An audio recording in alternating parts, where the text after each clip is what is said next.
Қайсыңдар балалар? Ей! Кір класқа! Отыр! Haydi.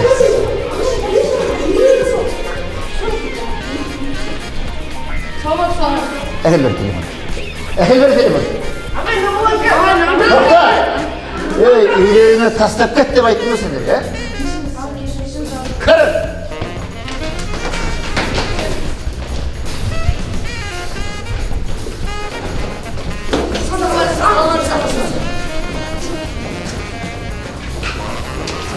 Hey!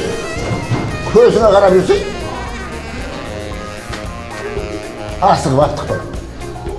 Kir.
Al işkiyanlar.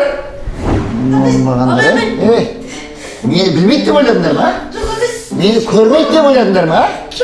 Evet, mektep direktörünün kabinetine kırmızı bolmayıp bilmeysiniz bilmesindir ha? Osu güyü var mı? Ata-analarının aldı suyunu alıp bırakmasındır ha? Sabahlarına varma, yiğinci kursam оңдырмаймын сендер. Айттым ғой саған, бұл костюмді директор қатаң бақылауында ұстайды деп. Бірақ костюм көрінісі керемет екен, иә, байқадың ба? Иә. Бір костюм үшін құлағымыз айырылып жаздық қой. Ақыры осы костюмді киіп көрем, көрде тұр. Ол үшін бізге күш жоспар жасау керек. Онда бүйтейік, сабақтан соң ақылдасайықшы. Болыпты, онда жүр. Кеттік.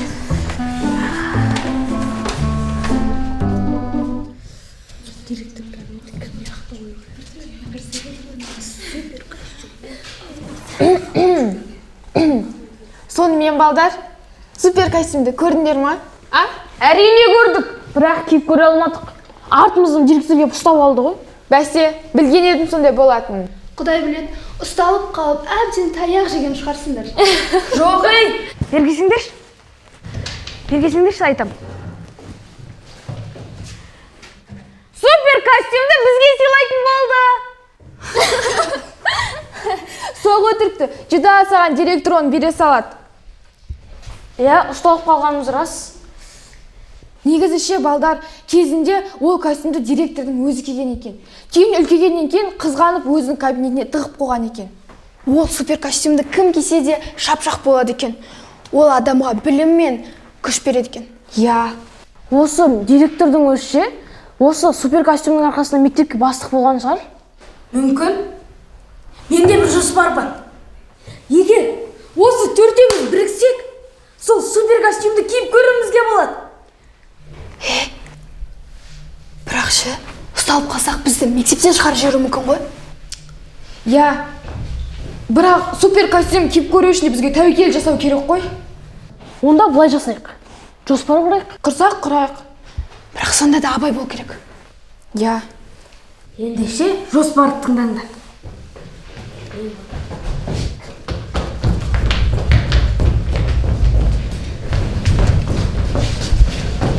Немене, костюмды тек қана сендер ғана киіп көргілерің келе ме? Костюм барлық мектепке ортақ. Қыздар, жігіттер, не қылса супер костюмді бізде кигіміз келеді. Егер де жоспарларыңды бізге де айтпасаңдар, директор бәрін біліп қойы мүмкін. Достар, мүмкін осы жоспарды бірге іске асырамыз. Қысқасы, не бізбен біргесіңдер, не жоспарларын іске аспайды. Қыздар, жігіттер, көп таласа бермей бәріміз бірге киіп көрейік.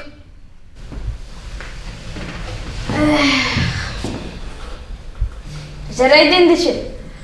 Мен бақылап көрдім. Директор мектепті аралап көп жүреді. Ол кабинетіне кемінде 10 рет барып костюмді тексеріп кетеді. Күндіз кабинетін құптамайды. Итсейсен. Бірақ ол жерде отырмайды. Асханадағы апай оған арнайы бір кофе мен дәу кекс дайындап қояды. Директор оны өз кабинетіне апарып жейді. Құйрымайды ерітіп, әсерлі араластырып ішкізсем бұл. Жөтеліне, тамағына, бронхысы жақсы болсын. Рахмет. Жоқ, қормайсың оны. Оны банкіге салып ертесің. Банкіге салып ертесің. Әр күні 3 рет күзетшіге барып, мектепке бөтен адам кірмеді ме деп сұрайды. Ассалаумағалейкум. Бөтен ешкім кірген жоқ па? Жоқ, ешкім кірген жоқ. Кірген жоқ па? Кірген жоқ, келген жоқ. Байқа.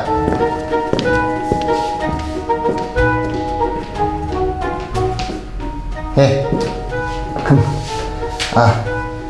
Кім? Али. Әре. Кім кірді жаңа? Ешкім кірген жоқ. Біреу кірген сияқты болды? Ешкім кірген жоқ. Базаға ешкім кірген жоқ. Байқа. Бол, базаға, бол. Бол, базаға. Содан кейін қайта барып костюмді қайта тексереді. Жұмыстарын күзетшіден басқа ешкім қалмаған кезде қайтады. Масқарамнан қойды кеткен. Охрана! Ал базаға. Тұрмайсың ба орнында тапжылмай, Тамақ ішіп келем базаға.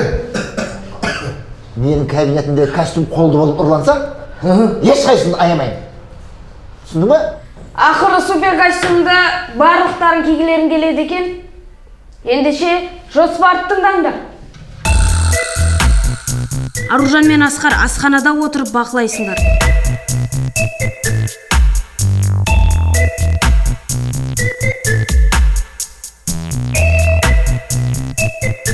Директор келгенде оның кофесін байқаусызда төгіп жібересіңдер. Ей, айналайындар, ай.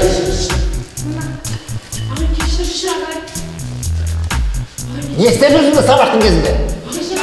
Бар ма сабаққа?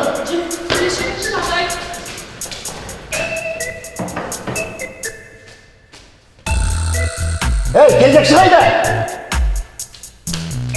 Қаңғып жүреді сабақтың кезінде шай ішіп, шай іздеп. Сол уақытта Батыр, Нурик, Алтай сендер директордың жүретін жолына қоқыс тастап кетесіңдер.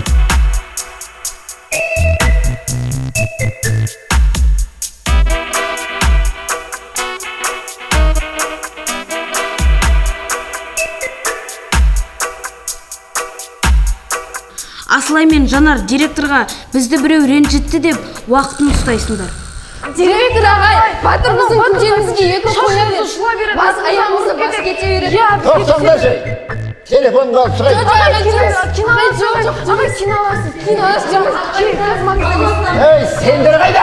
Кім қалды сендер, Қопандар орнына бар. Орнына қойыңдар деп бар. Мұз ойнақшылар не істеп? Қопандар орындарына. Қыстығын мұз ойын деп мұндасыңдар, Директорлерің сендер. Жетекшілерім деймін. Бір сабақтарың бар. Не мынау? Кім? Қайда анау? Еден жуушы қайда? Не болып кеттіңіз? Не болып кеттіңіз? Не мынау? Не мынау? Шақыр еден жуушыға. Не болып? Қазір көреміз. Сөйтіп оның кабинетке келетін уақытын ұзартасыңдар. Осы уақыт аралығында Мажит екеуміз кабинетке кіріп супер костюмды алып кетеміз.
костюмді алуын алдық. Енді кім бірінші киіп көретін болды?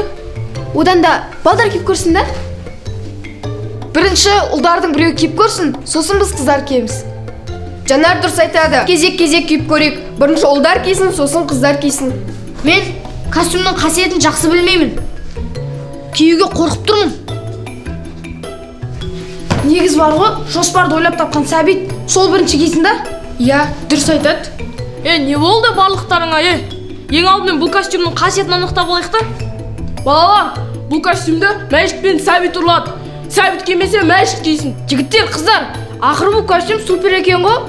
Қарсы болмасаңдар, мен бірінші киіп көрейін. Жігіттер, қыздар, қоя тұрыңдаршы. Бірінші бұл костюм супер ма емес пе екенін анықтап алайық та. Ақыры барлықтарың қорқып тұр екенсіңдер. Онда өзің ке. Неге сен киесің? Мен кием.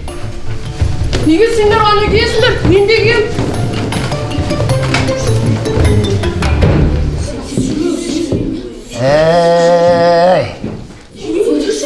Ай, баламысың деген,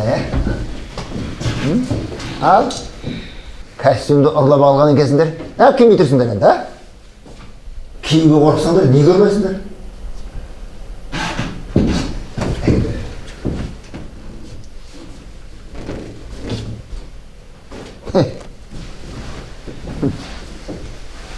Бұл костюмді сендер супер костюм деп атап жүрген костюмді не үшін маған бұл құрметті қадірлі екен сендерге айтып берейін. Біздің жас кезімізде алғашқы ұстаз болдық. Сол кезде әкем марқұм сонау Мәскеуден мені ұстаз болдым. Енді шәкірт тәрбиелесін деп осы костюмді берген маған.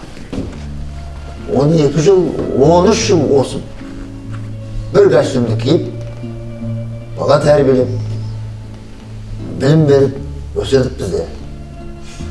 Біздің тәрбиелеген шәкірттеріміздің бәрі талай жерде, үлкен қызметте, әртүрлі салада жұмыстарын істеп жатыр. Осы костюмді киіп, галстукты кіріп келген кезде оқушылар да бізге құрметпен қарайды. Киімді де жақсы болғанын шәкірттер де жақсы көреді ғой. Көрдің ба? Ал бұл костюмнің маған қадір болатын тағы қасиеттері көп. Қыстың күні боранда бір кішкентай боранда қалып кеткен кезде осы костюммен мен бүйтіп орап жылытқам ғой. Ұстаңдарсыз ма? Қалың, жылы. Көрдің ба? Осыған жылытып сақтап қалғам. Ал одан кейін бір оқиға болған. Сол қыстың күні мектептен аялдамаға үйге қайтайын деп кешке таман аялдамаға барып 5 минут тұрған кезде үстімде костюмнің жоқ екенін білдім.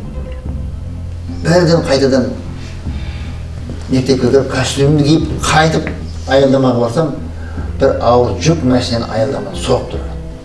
Тура мен тұрған жерде. Апыр-ай, осы костюм мені ажалдан аман алып қалды дедім сол кезде. Сол үшін де қадірлі маған. Енді одан кейін енді 12-13 жылдан кейін кимей-ақ оны енді қазіргі заманда айына бір костюм ауыстырады ғой. Біз 12 жыл, 13 жыл бір костюм киіп, сонда да тозбады. Енді біреуге бере салайын деп ойладым дағына. Қой, өткеннің көзі ғой. Оны мен көзіммен өткенімді қадірлеп көріп тұрайын деп. Кейін директор болғаннан кейін кабинетке келіп қойдым. Ал енді сендер де, басқалар да осыны бір супер костюм бірдеңе деп ойлап жүрген. Енді өткенімізде есімізге алып тұру үшін, тәубамызға келіп тұру үшін Аяз би сияқты іліп қойғанбыз да.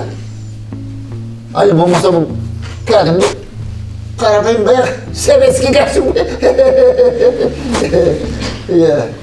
Алла тағала уақытты бізге санап берген ғой. Әдемі сағат таңдайсың, көресің, ұстаз, әрқайсың қаншама сағат сатып алсаң да уақыт сатып алмайсың дейді. Міне, уақытты қыз, кітап білім, кітапты, білімді алсаңдар, кітап оқып білмесаңдар, өз нәтижесін береді. Міне, сондықтан көріңдер ме? Кітап, білім бұлағы, білім өмірі шырағы дейді. Анау телефонды шұқылап, видеоны көрсең, сен қиялың өспейді. көресің де қоясың оны. Кітап оқуды тоқтатқан күні ойлауды да тоқтатасың деген сөз бар, білесіңдер ма? Видеоны көресің дағы, ошон қиялың дамымайды. Ана сөзі неге айтатынын түсіндірген сендерге. Көрдіңдер ма? А кітап оқысаң, бір атты кісі таудың етегінде ән шырқап, жан жағына қарап, тамашалап келе жатыр десе, қаяқпен көресіңдер оны? Оймен көресіңдер. Көрдің бе? Қиялмен көресіңдер. Сол кезде барып адамның қиялы өсе бастайды. Қиялы шарықтай бастайды. Кез келген творчестволық жұмыс, кез келген нәрсе адамның қиялынан туындайды. Сондықтан да жандарым, алтындарым, асылдарым, кітап оқуды ешқашанда тоқтатпаңдар. Міне, білімді болсаңдар, өнерлі болсаңдар, ертеңгі күні сендерге соның бәрі нәтижесін беріп, еліміздің үлкен азаматы болып, білімді азаматы болып жүресіңдер. Ал, барыңдар сабақтар.